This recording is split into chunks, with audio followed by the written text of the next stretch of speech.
Who are you? I was a guy carrying some paint thinner. Oh. Here. Does that cover? Oh, wait, hold on a second. You knock over my can of paint thinner and then you offer me $20. Okay. How about that? That do it? No. Maybe you said you were sorry for not money. Okay, here, look. You keep the change. I'm in a really big hurry. I'm in this big, ugly, disgusting house. I just like to distance myself from. What? You mean this house here, the O'Grady place? Yeah, that place. It's really gross. There's bugs. There's cobwebs. The God only knows what else is in there. What's so funny? Well, I just think it's funny the way girls are always afraid of spiders and stuff. Whoa. Okay, wait a minute. Did I misplace my 1950s calendar here? Girls? Listen, bud. Okay, this is the 90s. Women are treated equal. A modern day remake of Matthew Vaughn's Lay a Kick. A Coen brothers end up with Timothy Chalamet. A Citizen Kane prequel, a Midnight Cowboy sequel. Alvin and the Chipmunks deserve another squeakquel. There's so many new ways to revisit sideways, but a graphic novel is how we choose to update. But we still hold fast, you can't change the past on the Ruined Childhoods podcast. Greetings, Starfighters, Rough Riders, and Rock Johnnies. This is Ruined Childhoods, and we are on the 34th episode of our 52-episode journey across America, covering one movie for each United State, Puerto Rico, and Washington, D.C. This week, we are in the Peace Garden State. This geographical center of North America is home to several Guinness World Records, notably the most people doing simultaneous snow angels. This state is the birthplace of Cream of Wheat and Mr. Bubble, which could both be nicknames for this state's most notable native, Lawrence Welk. You guessed it, we're in North Dakota, talking about a movie that doesn't need to take place here, but it does, making it one of only a few. Dan, what's your favorite cheesy horror movie? My favorite cheesy horror movie, I think I need to go. So, all right. My favorite slasher movie is Nightmare on Elm Street, and that is my favorite of the series. Now, that is, I believe Nightmare on Elm Street has enough credibility where I don't believe that is necessarily a cheesy horror movie. But that's legit. Also, yeah. I question the cheesiness of another favorite of mine, Poltergeist 2. Okay. Poltergeist 2, The Other Side, which I do think is legit scary, though I think a lot of people don't see it in the same vein as the original. I haven't seen either in quite some time, but I always held Poltergeist 2 higher in my esteem as a horror film. So I would have to say, in terms of just cheesy fun horror movie, I gotta go with Freddy versus Jason. Oh, excellent. So, and certainly an offspring of A Nightmare on Elm Street, but firmly qualifies as cheesy because this is long beyond the point of no return for each franchise. And I say that actually with all due respect to Wes Craven's New Nightmare, which is kind of like after Freddy's Dead, was this like, because Freddy's Dead was pretty bad. Freddy's Dead like definitely qualifies as cheesy. I don't think I've seen it. And I saw it in the theater, and I remember because there was a 3D sequence in it, not the whole movie, but like the final nightmare sequence was in 3D, and I remember the 3D glasses. They had advertisements for House Party. I believe it was House Party 2. It was House Party 2. So House Party 2, which I believe was the Pajama Jammy Jam, was advertised on like the inside of the 3D glasses, but then like in the it's like, all right, when like whoever falls asleep, put on your glasses and enter the nightmare. So I remember that, and it was fun and gimmicky, but like that was terrible. And then A New Nightmare came out. Did you see A New Nightmare? Came out in 1994. The Freddy movies are a bit of a blind spot for me. Not your thing. Not your thing. It just hasn't happened. It hasn't happened. I mean, those are movies that aren't ones that you like watch by yourself. They're kind of like a watch with a group of friends kind of a thing. And that just hasn't happened. You know, that's a nice way. It's a nice way to look at it. Just hasn't happened yet. You just haven't made it to Elm Street. It's all good. That's true. So we are, and I believe we are passing up our opportunity to go to Elm Street on this road trip, but we can certainly circle back at some point in the future. Sure, absolutely. So Freddy versus Jason. That was like just a movie that I didn't see that in the theater. It was one of those like on demand rentals with like a Sunday afternoon, imbibing and watching ridiculous movies. And it was one of those that I eventually like bought a used copy on DVD.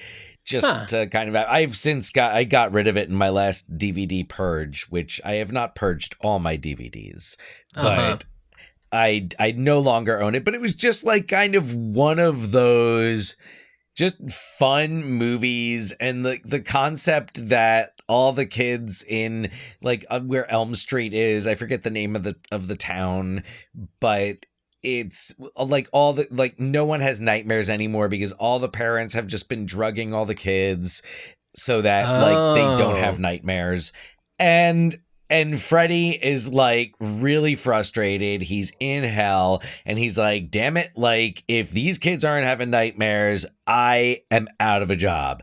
So he finds Jason in hell and he basically is like, look, motherfucker, you have the power. You can just jump, like resurrect yourself through the lake. So I want you to go here. He's like, hop a Greyhound from Jersey, head west, like check out this place, Elm Street. There's a bunch of teenagers there. They like all want to have sex and they are just ripe for the picking. So go get them and start putting a scare back in those kids. And he does. Wow. And then Freddy comes back. And then when Freddy comes back and Freddy's like, oh, all right, I'm back. Jason's like, oh, this is fun. I don't like sharing. And the right. Fun, and then that's when things get wild. Freddy versus Jason. So that's I'm going to put that as my cheesy horror entry. Wow. You know, at some point in the future, maybe another will come to mind. I want to shout out The Gate. I remember watching The Gate as a kid on HBO and being really freaked out by that as well. John, what's your cheesy horror go-to?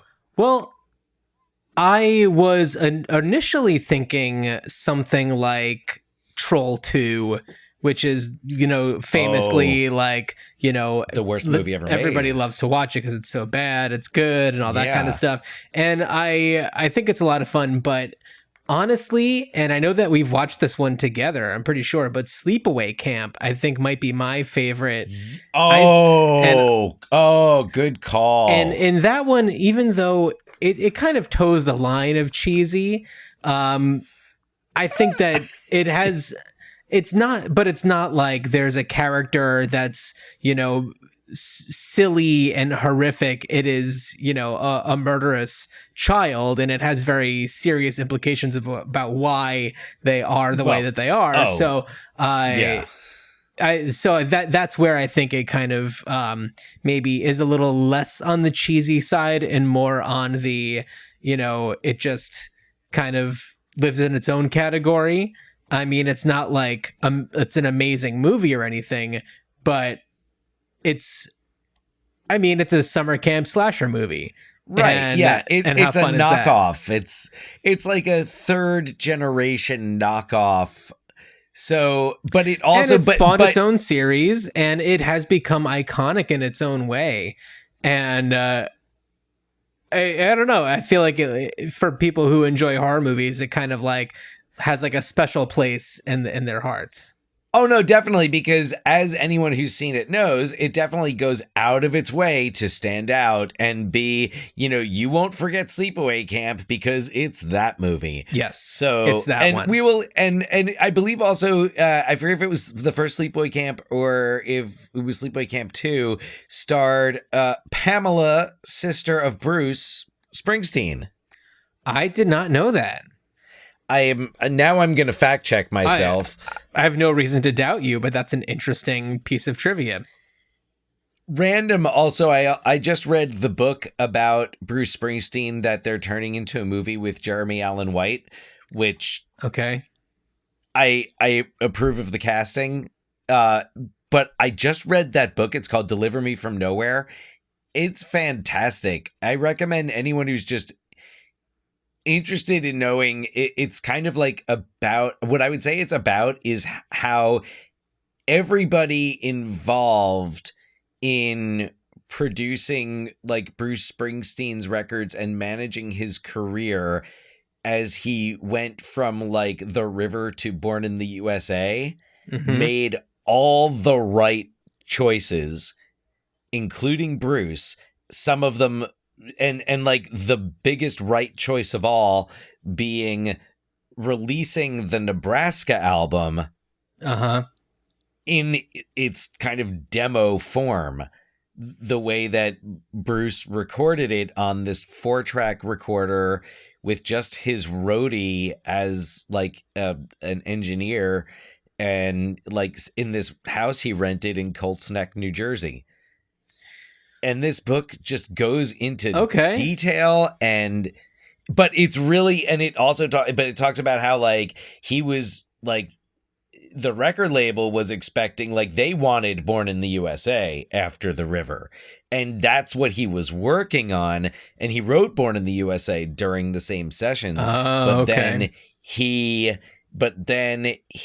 and I've got a good segue coming up. So, so Bruce, that's right. I'm going to segue to Leprechaun. Just watch it happen. Okay. So I do want to add some things, but so if there's a point where I am able to add things, you just let me know. I'll just do the thing and then you jump right in. But anyway, it's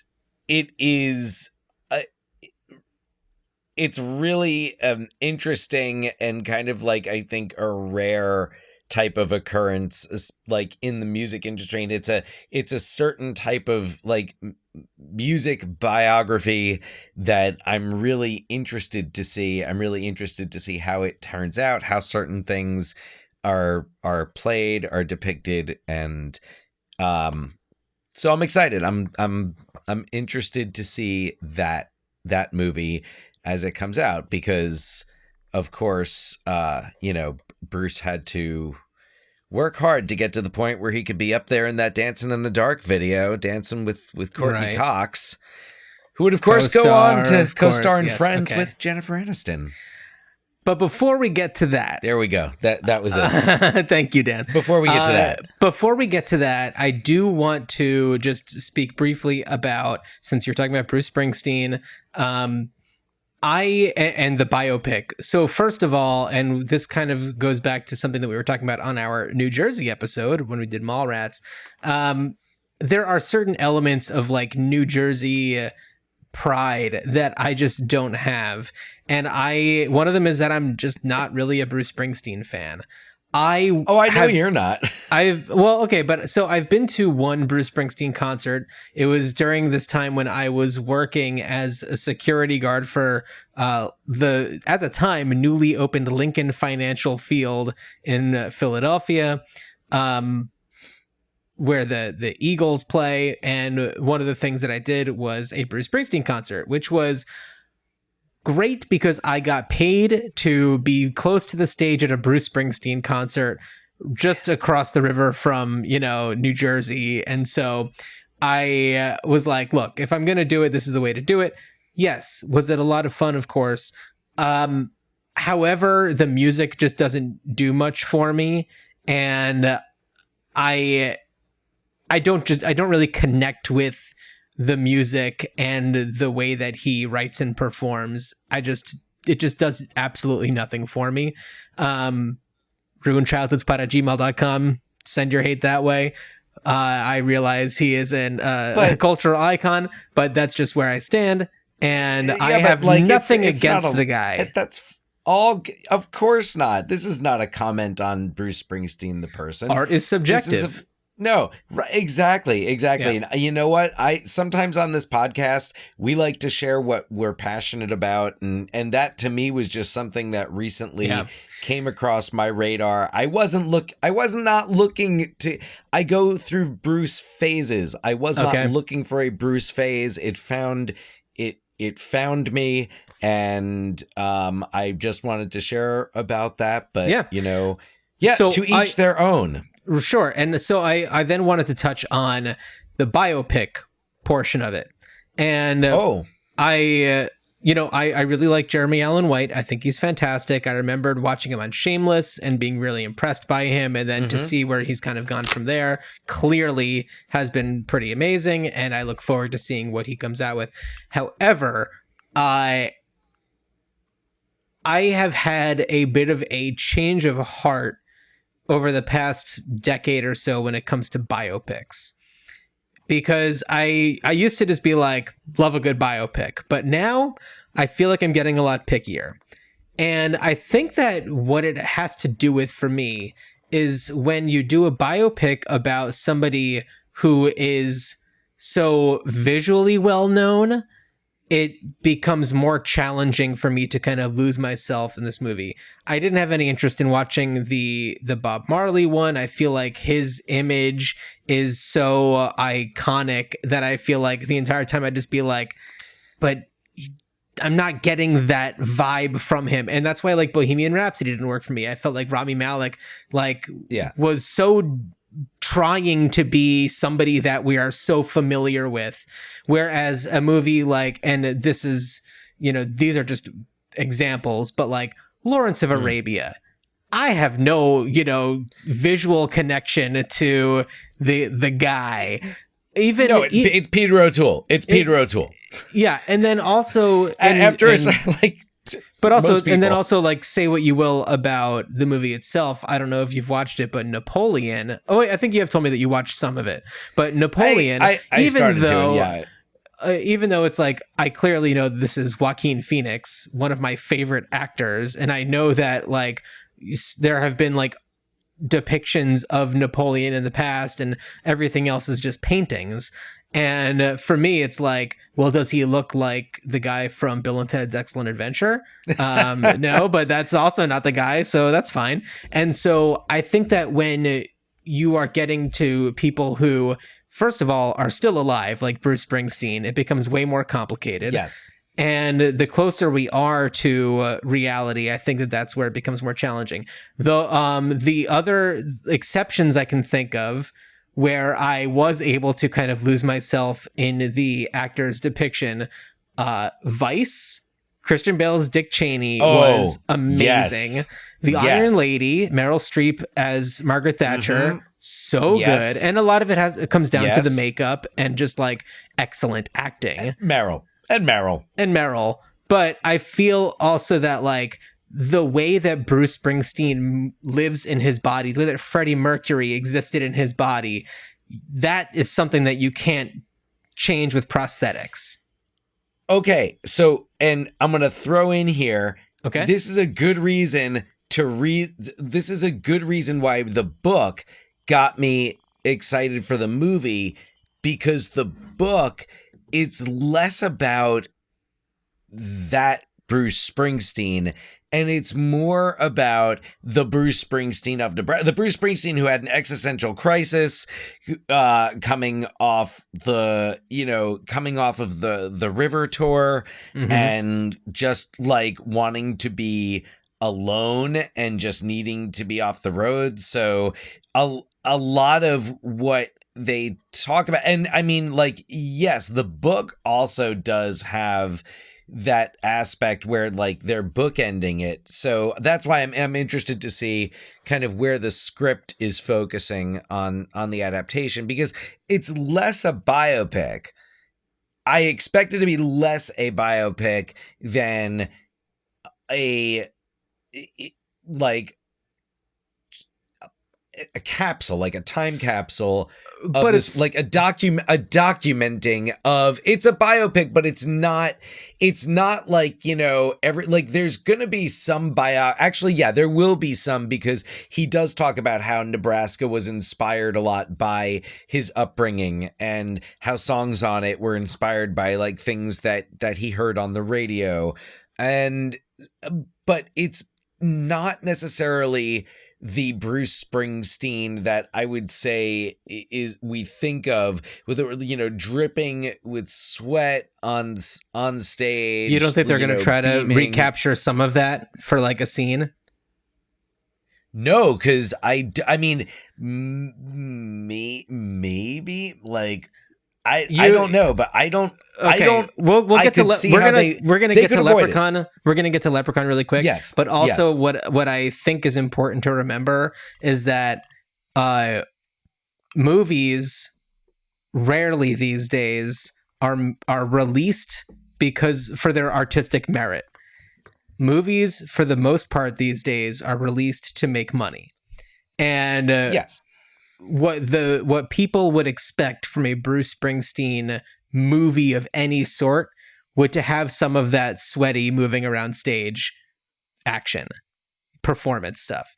Even if it's not the subject, the focus of it, you need to have those moments that you could put in a trailer. You'll have it for the trailer. You'll have exactly. Okay, yeah. They could do that. Right, but what I'm saying is like they're not just going to have a movie that is just this like brief period where, you know, he's doing something weird and different that isn't anything like the Bruce Springsteen you would expect. Well, no, there is more to it than that. Yeah. So maybe not for John, but for other people out there who are curious, I do recommend checking out the book. It's a fast read, especially if you're into that like music business stuff and the stories behind these albums, as I am. So check it out or don't check it out. I have no skin in the game. You know, and when it comes to movie biopics, there's really only one that counts, and it's Walk Hard, the Dewey Cox story, because it covers every trope for every musician. This is true. And I also, does he cough blood into a napkin, like a handkerchief? Does he? He must. That's a must-have. I just got to say, I really also enjoyed Rocket Man. Rocket Man was fun because it did it differently. It's not like him looking like Elton John was like 100% necessary, because it was going for something very different. No, it was kind of fun and surreal, and it fit, and it made a lot of sense. So shout out Rocket Man. Shout out Rocket Man. Absolutely. Now, moving on to Leprechaun. I don't know if there's a segue to go from Rocket Man to Leprechaun, but I guess he goes into space at one point. We've spent 20 minutes searching for the end of the rainbow. Now we've found our pot of gold. Let's talk Leprechaun. Yeah, Dan, was this your first time watching Leprechaun? Oh yeah. Yeah, this was my first time watching any of the Leprechaun movies. I only watched Leprechaun and Leprechaun in Space. You only watched In Space. I thought you were going to watch In the Hood. I watched about 5 minutes of In the Hood. Okay. Quick question, and this is relevant especially to anybody who's watching this episode on YouTube. I see that you have a beverage in hand. Is that an Irish whiskey by chance? Hey, it's a Jameson's. Yeah. Oh, it's Jameson's Irish whiskey. Yeah. Yep. So you're kicking it to is. Ireland. Mad respect. Yeah. Very good. Absolutely. I'm glad I asked. Otherwise, that would have gone unacknowledged. It's an Irish whiskey. Absolutely. So, Dan, should we do a quick synopsis and then get into it? Yes, let's. Okay. After buying an old farmhouse in North Dakota, J.D. Redding and his daughter Tori leave Los Angeles for something more simple, or so they think. What they don't know is that the house is the current home of a captured leprechaun whose gold was stolen from the house's previous tenant, or stolen by the house's previous tenant 10 years prior. Once his enclosure's protection, a 4-leaf clover, is removed, the leprechaun is freed and hell-bent on retrieving his gold. His obstacles? Prissy, Tori, and 3 house painters, Nathan, Ozzy, and Alex. Nathan, the alpha of the group, leads the charge with Tori, not knowing that Ozzy and Alex found and hid the gold so they can afford to fix Ozzy, who suffers from an intellectual disability. The crew is on a constant battle to outwit and defeat the crafty goblin and eliminate him once and for all.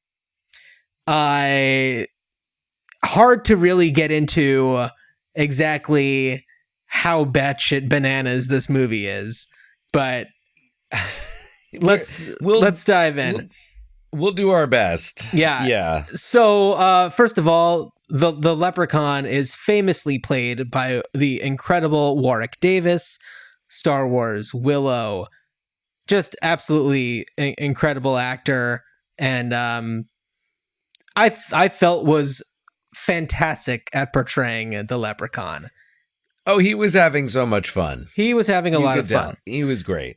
Jennifer Aniston plays Tori. Ken Oland plays Nathan, who we have talked about a couple of times. I had mentioned that he was, maybe this was off mic, but he was in an episode of Murder, She Wrote where I only recognized him as the stripper from summer school. Okay. Yeah. All right. Okay. That's who he is. Oh, you didn't realize that? No. Oh, yeah. I think I was too busy focusing on other things. Okay. And then we have, of course, Mark Holton as Ozzy, who we know and love from Pee-wee's Big Adventure, A League of Their Own. I mean, he was everywhere. Naked Gun. Oh, it's Enrico Palazzo. Absolutely. He only needs one line and classic in that movie. So good. Then Robert Hy Gorman as Alex, who was in Rookie of the Year and Don't Tell Mom the Babysitter's Dead. He also had a good little cluster in the early 90s. Hope he definitely well. Was you're like, I know that kid. Yeah, he was fantastic. John Sanderford is J.D. Redding. We have Shay Duffin as Dan O'Grady, William Newman as the sheriff, John Volstad as Joe. Yeah, it's a pretty compact movie. They don't really get around too much. Even the scenes where they do get around, there's nobody else around. It's a pretty sparse cast. Probably a very chintzy budget. Well, and I was thinking about the setting of North Dakota, and I thought, all right, in a lot of ways, it's kind of random that this movie is set in North Dakota, but on the other hand, if you want the idea that you're kind of isolated and that a leprechaun could wreak havoc and successfully, it makes sense. It made sense. I was like, I don't think there's any connection between North Dakota and Ireland, really. No.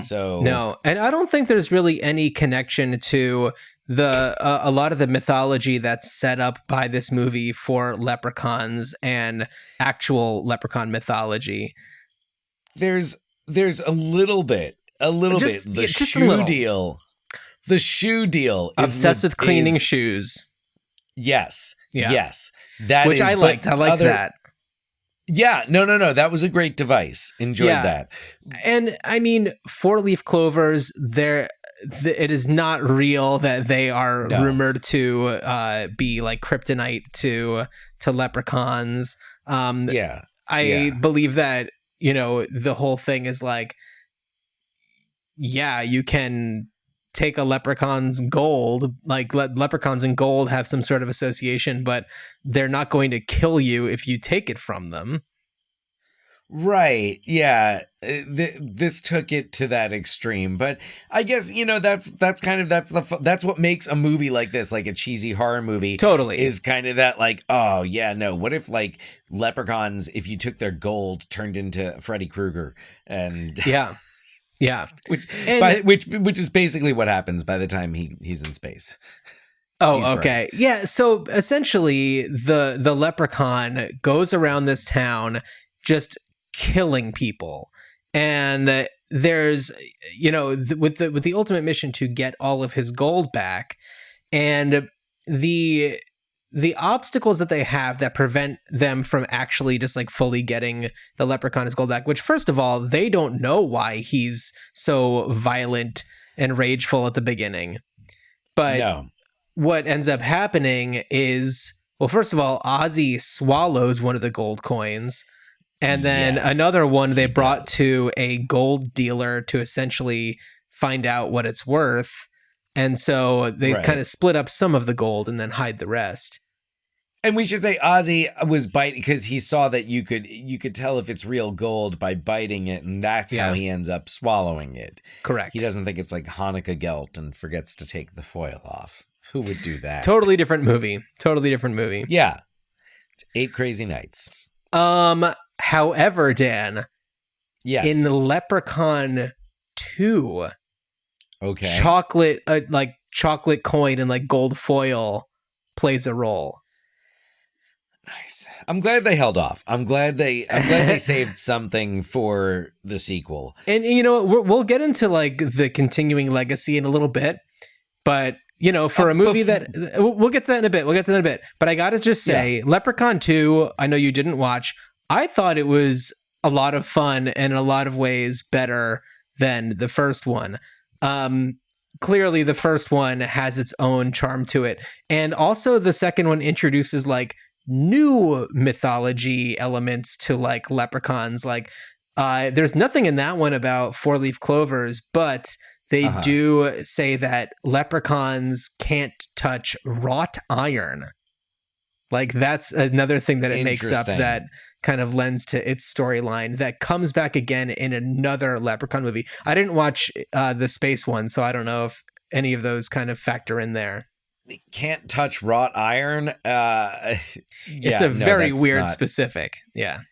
No, but Leprechaun, like in space, just defies all logic and cinematic standards. Yeah. So, but yeah, before we move on, it's funny because I have a note. I'm like, her dad dresses like Rex Manning.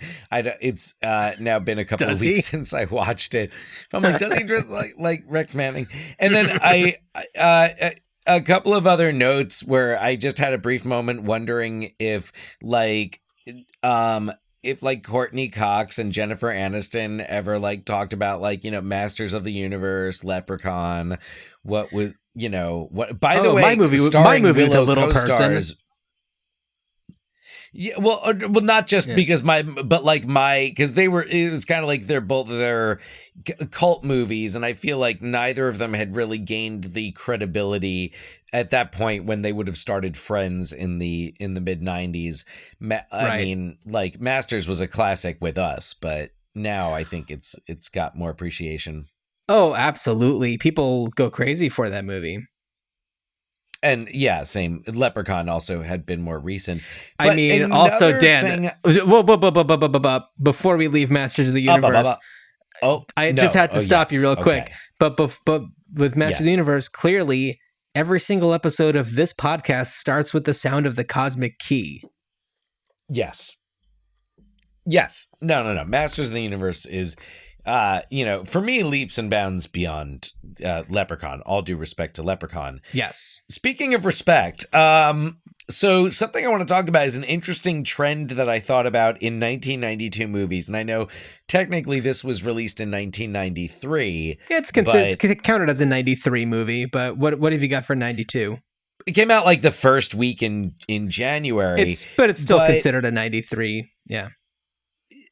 Yeah, but then if you add that to a few other 1992 movies where you had, and this, of course it was 1992, but actors playing, and I don't just want to not just intellectually impaired, but I'm going to put quote unquote simple.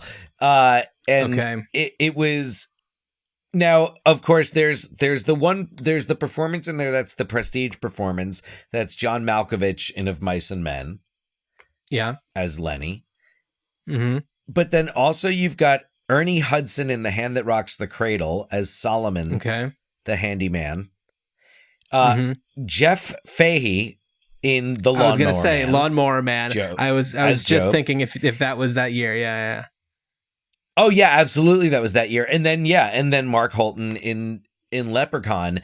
And I'd think of any more, but I was like, off the top of my head, I was like, wow, within 1 year, because Hand That Rocks the Cradle came out, I think, February 92 or January 92. Mm-hmm. So within 12 months, all of these performances, and I know that like there were more after that. You've got, your radio with Cuba Gooding Jr. And I mean, maybe the most famous Sam. of them in 94, Forrest Gump.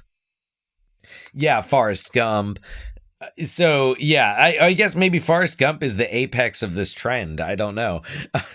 Could be, but maybe Leprechaun is just right in the middle there.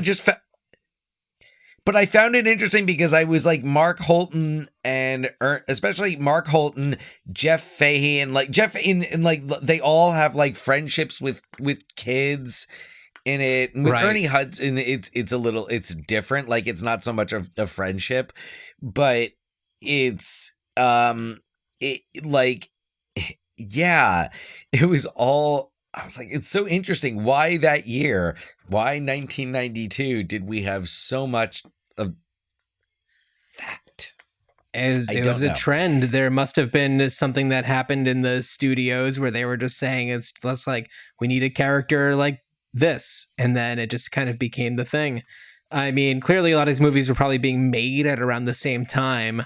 And so right. You also have to think about like, was there a particular like movement going on politically at that time that was like raising awareness of people with intellectual disabilities or what now we would know as being like neurodivergent.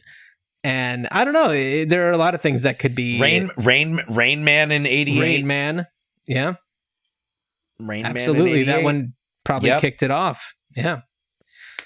So yeah. I think anyway, that the Ozzy character definitely is a sign of the times, and would certainly be handled differently nowadays. Although, Dan, the character of Ozzy does come back in 2018's Leprechaun Returns with Mark Holton. Oh, okay.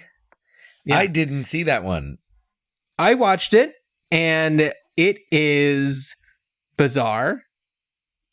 Is Warwick Davis in that? He is not. It is. Oh wait, no. That one is. I forget the name of the actor, but he was like the body double that was used in the Wayans movie Little Man. You know, the one where one of the Wayans brothers is a baby. Oh. So the body of the Doesn't baby he, is go undercover is this as actor. a baby or something? No. It's an actual baby. It's not like okay, Lyndon Porco. Yeah, there you go. And then in 2014's Leprechaun Origins, it's actually a WWE wrestler, and Leprechaun Origins was actually it's a WWE Hornswoggle. production. Yes, yeah, that was Dylan. I forget what his last name is. Dylan Postal, right? Who was Hornswoggle in WWE. Hornswoggle, who was introduced as the little creature who would come out from under the ring during the matches of Irish wrestler Fit Finlay.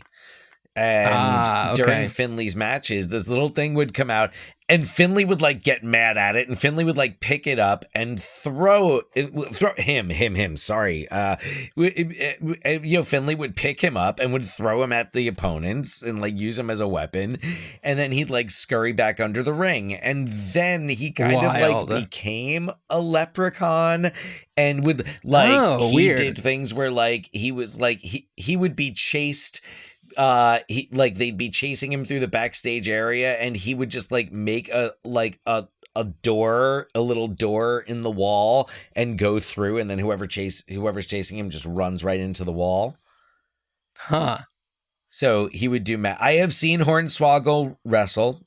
live. Oh, okay. Saw Hornswoggle in Cool. the 2008 Royal Rumble. So Well, yeah, we'll come back to the further Circle back. the other movies. One of the things that I wanted to mention about Leprechaun. Well, first of all, we haven't talked about Jennifer Aniston yet. This is clearly pre-Friends Jennifer Aniston. She is exactly what you would expect. She's playing this ditzy LA, thinks that she's better than everybody else, kind of prissy girl. And Yep. In the small town and up in North Dakota for the summer. Yeah. Doing boring stuff with her dad. Right. And this could have been the beginning and end of Jennifer Aniston's career. She didn't knock it out of the park with this one. Fortunately, her luck turned around, for Friends, and that just kind of reset everything for her. But the fact that she is in Leprechaun has kind of drawn more attention to the movie. Now it's like, well, I'm sure that it wasn't too long after that, but they kind of put her on the poster bigger than anybody else. And it's like, okay, I see how this goes. Even though she's not even like the fifth best actor in the movie. Like she's pretty not great. I think that Robert Hy Gorman, who plays Alex, is pretty fantastic in it. The little kid, he's great. Yes. I mean, he's so good in Don't Tell Mom the Babysitter's Dead and Rookie of the Year. Rookie of the Year. He had that early to mid 90s, ragamuffin kid thing down, kind of like a little bit wiser than he should be, but he uses it for the wrong reasons. That kind of a kid. He was, the kid who snuck beers out into the woods. Yeah, totally. Yeah. So harmless, but appreciate. Yeah, I appreciate this movie. The gore in it is ridiculous. There's never a moment where you're actually scared. There were never any like jump scares that like got me or anything because I fully expected everything. And maybe it's just because we're conditioned at this point to not be as scared for the things that at that time were considered, scary moments. But also it's like, but I think, killing somebody by jumping on them with a pogo stick. It's more of just like ridiculous. That was scary. awesome. Yeah, no, I thought that was great fun. I really enjoyed that. The whole thing of him like driving the little car and riding the tricycle, I was just like, all right, fine. Unnecessary. Yeah. Right. But, Yeah. But I had a good time watching it. And he gets pulled over. He gets pulled over. Dan, this movie also, falls under the category of something that we've talked about a lot before. One of my favorite things that happens, which is when a movie comes out like right around the same time. In this case, within the same calendar year that references the movie, and that, of course, is Wayne's World 2, which we talked about a lot on this podcast. And in life. And in life. Well, but I'm just saying, like, it comes up way more than you think it would. It came up in our To Die For episode. Like, it's unexpected when that'll come up. And it's not just because of like weird references like Leprechaun. It's wonderful. Well, and I would say like Wayne's World 2, I remember, I think like the Leprechaun stuff was in the trailer for it. And it wasn't like Leprechaun was this movie that came out and it was definitely marketed to a very specific demographic, and it was stupid and silly. And then I would say like Wayne's World 2, maybe even before Friends, like maybe brought more eyes to Leprechaun, because like even if you didn't see the movie, you saw the commercials for Leprechaun and I want me gold. And like every time he would do that, and the idea that Garth was so scared by it. Scared of the impression now that we've seen it. Oh yeah. But, I watched it just before we started recording, and I was so tickled by it. It's the best. It's fantastic. I applaud Wayne's for many things. I applaud Wayne's World too, but definitely for incorporating that the Leprechaun jokes and references, and of course being prophetic. Well, what's funny about, is like To Die For. the way also that it right exactly, but also in Wayne's World 2, they bring up Leprechaun in the context of them now living in an abandoned doll factory. And that's nothing that comes up at all in the movie Leprechaun, but I think that it was just like hey, we want to get in this Leprechaun joke. How do we do it? Right. And it's like, I don't know, right. I guess we have to talk about how we're living in an abandoned doll factory now. So let's just kind of... Why not? Because it's just like, who's going to care that movie has nothing to do with an abandoned doll factory? No, it's Wayne's World. Who knows? Who's seen the movie? Like, only people who will just appreciate the reference, who will just be like, whatever, I don't care. You're making a Leprechaun reference. That's great because I'm one of the people who saw that movie. Totally. By that point, because it was so recent, to your point. Yeah. That came out in December of 93. So in the same calendar year. Yeah. 11 months later. Indeed. Yeah. They bookended the year. They surely did. With Leprechaun-related material. Dan, I know we mentioned the pogo stick. Is that your favorite death in Leprechaun?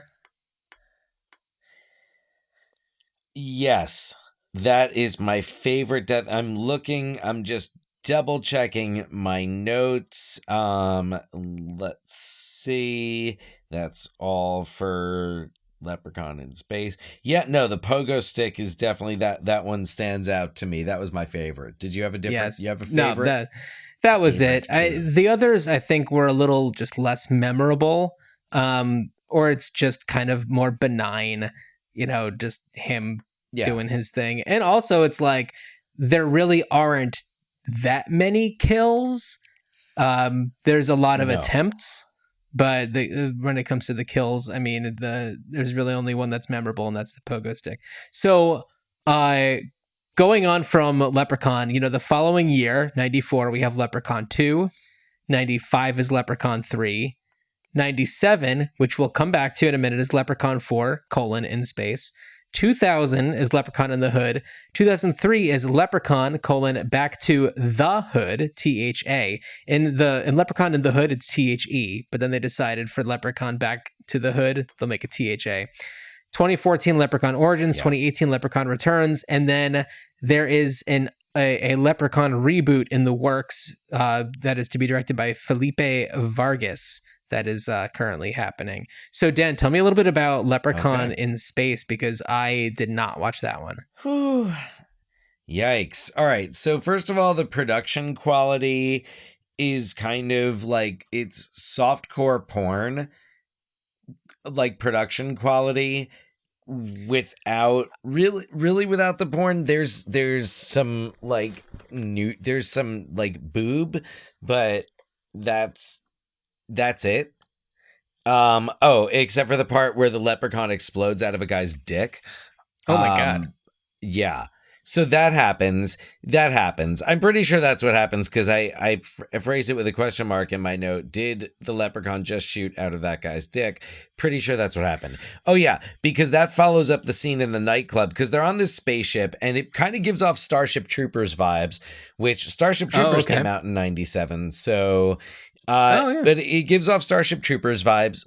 It even has like the commander. It's like Starship Troopers / aliens, because they're like this crew for hire, and they've got this commander who's got like his head is partially metal, of course, because he's had bad injuries, and they've been hired by this mysterious doctor who only communicates by TV screen, but like it turns out he's just in the other room, like the boss in Police Academy 6.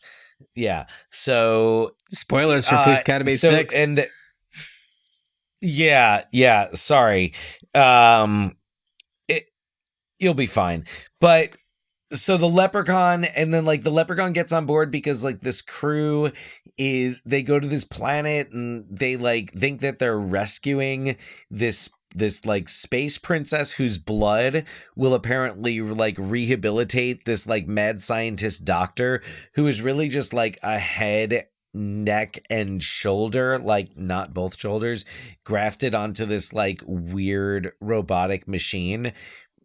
Again, really low, like softcore porn, but like Skinamax, like sci-fi Skinamax. Not quite Emmanuel in space. That is higher quality. This would be a step back. So anyway, getting back to the story here.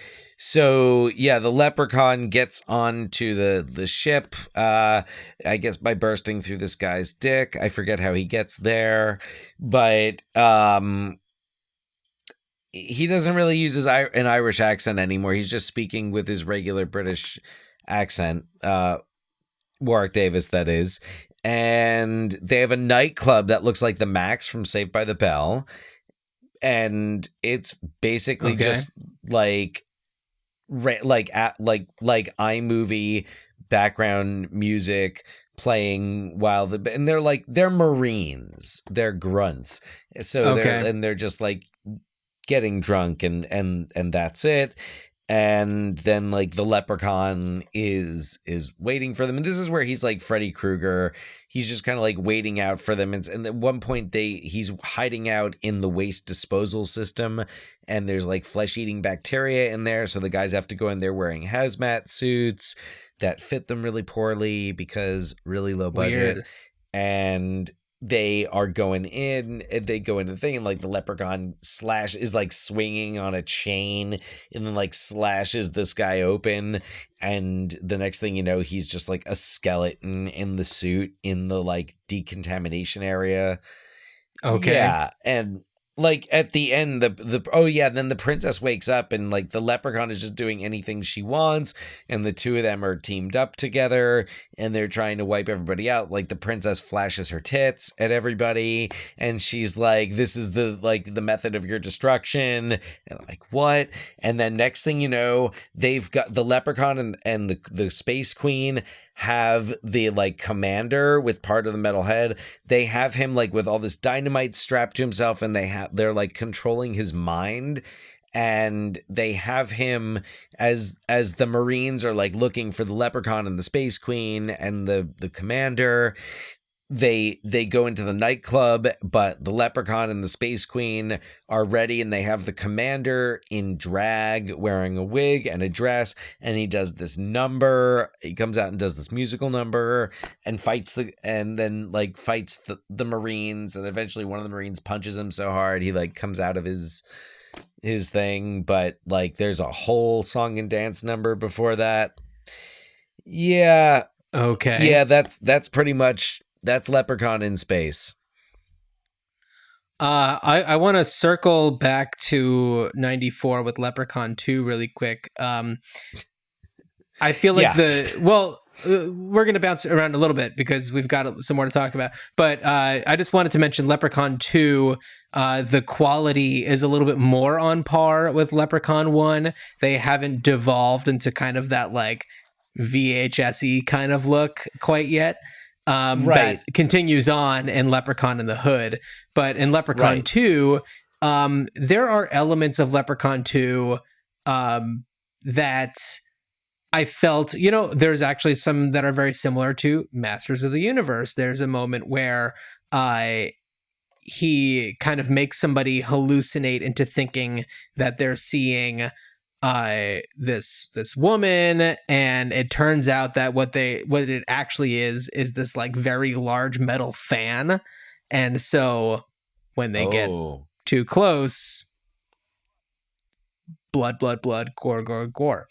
I feel like the protagonist in Leprechaun 2 is a little bit more interesting, more dynamic, and it's this kid who I think his uncle runs one of those like haunted city tour like kind of things out of like a hearse, and all right, there were some people in it that so Kim Robertson is one of the people, and Clint Howard, Kimmy Robertson, of course, of Twin Peaks, and also one of the people who defended that guy Brian Peck. If anybody watched the Quiet on Set docuseries, Oh, we don't like her right now.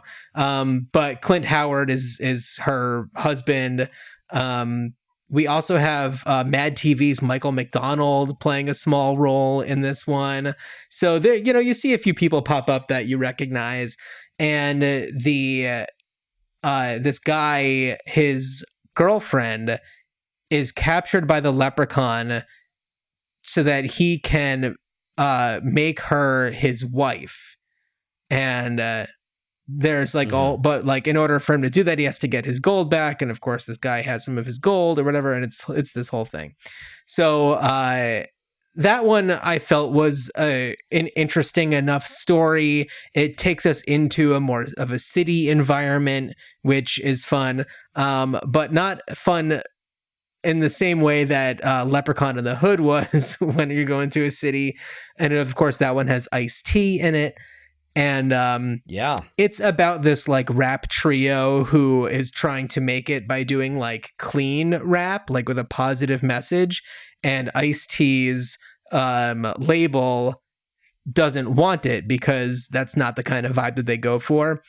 And so no, that doesn't sound these guys like break into this dude's office and they find one of them finds this little flute. And what we see is that in the past, Ice-T's character and some of his buddies captured the Leprechaun, got him like encased in stone, and he had this flute or whatever. And so clearly, by breaking into things and like I think playing the flute, which kind of puts people into a trance, it like unlocked the Leprechaun and everything. And when you do the flute, it also like brings you a lot of like good luck, and so they are able to get a deal and everything. But similarly to how you were describing Leprechaun in space, the quality is very low. Shot on video, very poorly lit, and in this one there is a character who is like a trans woman, I believe is what they're going for. And I feel like, yes, they could have handled it a lot better than they did, but they also could have handled it a lot worse than they did, if that makes any sense. Okay. All right. Yeah. So credit where credit is due, but also could have done a lot better. It's played for comedy, so, that in itself is not a good look. Moving on to Leprechaun Origins, the WWE Studios one. I turned that off after a few minutes. It was awful. It was it took itself way too seriously. Oh, I bet. And it was just unwatchable. And Leprechaun Returns, it definitely had more of the like, I don't know, it felt more mid 2000s than like 2018. But you do have Mark Holton back playing Ozzy. He's like the town's it's coming back to North Dakota. And essentially the house that they're in Leprechaun is now owned by a nearby university. And there is a group of students who are living there doing like environmental studies. And of course, the well on the property, spoiler for Leprechaun 1, is where the Leprechaun was destroyed. And by doing all of their work, it kind of unlocks the Leprechaun stuff. And there's some funny stuff to it, and a lot of the killing is done comedically, so it's kind of back to its roots there a little bit. It's not great, but it is certainly watchable. I'll give it that. And it kind of like, it knows what it is, so there's that. Is it kind of going for like the direct sequel or like the Lega sequel type of? It is. Yeah, thing? It is ignoring Leprechaun 2 through Leprechaun Origins, essentially. And it is just right after, that one, but takes place in like 2018. And some of the things that I found funny, with a lot of these movies that are like no budget, when they have like cell phone apps and everything, they have to have like the equivalent to what people would know. So instead of Google, there's Boogly. And instead of Instagram, there's Funstagram. It's so great. I loved it. But there was Snapchat, but they did have Snapchat. Oh, they had Snapchat. Well, it's kind of Yeah. like in the original Leprechaun, how when they're looking at the cereals, it's the box of Lucky Clovers, not Lucky Charms. Yeah. But Alex does say "fuck you, Lucky Charms" when he shoots absolutely, the Leprechaun. famously. So I believe that the story there is that Lucky Charms initially was like, yeah, sure, totally. And then they saw what it was going to be and they were just like, absolutely not. I mean, they can't control what somebody says, like, you know, as a line, but if it's a product, then that's a different story. Right. I mean, yeah, it's like, yeah, everybody knows. And I mean, Lucky Charms was the inspiration for the movie. It was like, what if that was a murderous leprechaun instead of, you know, this fun character that we see on the cereal box? Man, it's too bad that trend didn't take off, because I would really want to see the Trix Bunny movie and like see Tony the Tiger fuck shit up. Oh, right. Well, can't we see that in the Jerry Seinfeld Pop-Tarts movie with Hugh Grant as Tony the Tiger? I think I'm skipping that one. I'm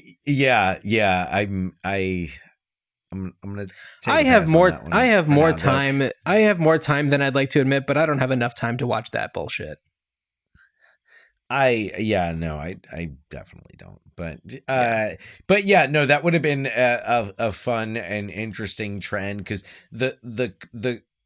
so you'd have like the Trix rabbit, like trying to I guess like get tricks from the kids or whatever. I don't know. Yeah, that's all he wants. Yeah. That's he just wants. Well, I mean, and they're saying tricks are for he's being restricted, so it's really wait a second, Yeah. Dan. We're talking about tricks, and tricks. What's another kind of word for trick? A prank. So what do we have? The jackass guys. Do we do Johnny Knoxville as the tricks rabbit? Yes. Yeah. Yes. There you go. Oh, perfect. And what about like Sunny for the Cocoa Puffs? Yeah, we got plenty of cereal for Cocoa Puffs. Yeah. Well, Dan, a whole before we cinematic universe, a serial cinematic universe. Yes. Certainly. Well, we've crossed the hour mark and we haven't started talking about how we would continue the legacy of this movie. So, Dan, I'm going to kick it over to you. What do you think? All right. So before I get to my real idea, let me just run through a couple of random things. One, inspired by Sasquatch Sunset, you'd have Leprechaun Lunchtime. So if we were living in a world where the Sasquatch Sunset was a big hit movie and we still had like, you know, classic parody movies, a leprechaun, a similar type of movie about a family of leprechauns living off in the wilderness, that would be fun. I also thought, wouldn't it be funny if you had a team of leprechauns put together to steal their gold back from where it's hidden? It could be called Ocean's 311. I'm just imagining the tagline, "The con is on." So you could do that. I'm thinking those, just like, do Ocean's 11 with leprechauns. But really, if you were going to enter the world, like to bring back the world of these movies, and I would say, why not all the Leprechaun movies? I'm imagining a VR game where you're the leprechaun and you have to get your gold back. You have to collect your gold pieces. You have to find your gold and you have to get your gold back. And if you have to take some people out along the way, so be it. But like, hey, right? Why not? Jump into the shoes of the leprechaun. The clean shoes of the leprechaun. That's my and like you get to clean shoes. I feel like it would be a lot of fun. Like, I don't own a VR headset, but if I did, I'd be like, oh yeah, that sounds like fun. I would play that. Cool. Yeah, that's my idea, John. What is yours? I have a fun one, Dan. And the beginning of this actually is about a real thing that as I saw, I think in the news like today, is being taken down. So this part is a real thing. Have you heard about this portal that they put in like New York? I think probably around like Times Square. That's a video portal to Dublin. So there's one in Times Square, and then there's one in Dublin, and it is like a live video. You can interact with people. I don't know of this, but I've heard of this. Yeah, I think that they're taking it down because contexts. people can't be polite and, and are doing things that are unsavory, which is like duh, of course. And so, it's in the Flatiron District. So this is a real thing that went up, and it's this live video feed between New York City and Dublin. It's an art installation, and it sounds like a really cool way to kind of use public spaces. So yeah, using that as a jumping point, in this world that exists still, a magical energy takes over the portal, and we see a small green scabby hand pull its way from the Dublin side to the New York side. Oh. So it's the Leprechaun who thought that he was stuck in Ireland, and since he was so far away from his gold, which was in New York, he was unable to really use his magic to like travel to get his gold. But he somehow gets just enough magical energy to activate this portal and make it like an actual portal. So now he can find the man who has been hoarding all of Ireland's gold and distributing it across America. And Dan, for our YouTube viewers, I'm just going to ask you to move your head just a little bit to the side, because the person who stole the gold is right behind you there, William Devane, who has been using Roslyn Capital to funnel all of the gold and disperse it throughout the population. I'm not going to give my gold back to you. I immediately knew when we were doing this movie that somehow William Devane was going to have to come into play. We've talked about this a lot on the show. William Devane's commercials for Roslyn Capital, which is a way for people to buy gold, invest in their future by buying gold, would have to come into play. Why wouldn't you do it? You goddamn Not everybody Leprechaun. can just call Jack Bauer when they need help. So when you can't find Jack Bauer, gold is the next best thing. Dude loves gold. You know, go on YouTube, type in William Devane gold, watch all the commercials. They're so ridiculous. It's amazing. So that's my idea. I feel like between William Devane and that portal between New York City and Dublin was just like the rest of it writes itself. Green light.